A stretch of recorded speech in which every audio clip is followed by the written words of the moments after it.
Halo, assalamualaikum warahmatullahi wabarakatuh. Ketemu lagi dengan Ummu El. Sekarang saya berada di apotik lagi. Jadi setiap hari itu saya buka apotik dari jam 7 pagi sampai jam 5 sore. Jadi hari ini saya mau rekomendasikan obat batuk pilek influenza buat anak.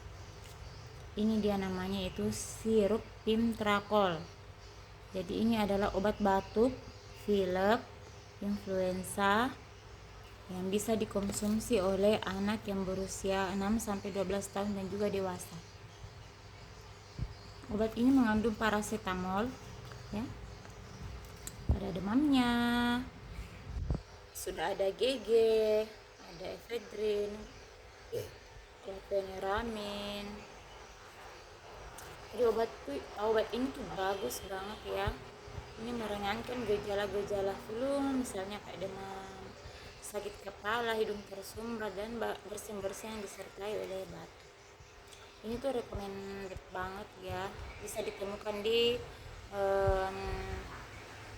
toko obat maupun di apotik seluruh Indonesia. Bagus banget ini obatnya. Ini produk dari PT Prima Farmaceutika.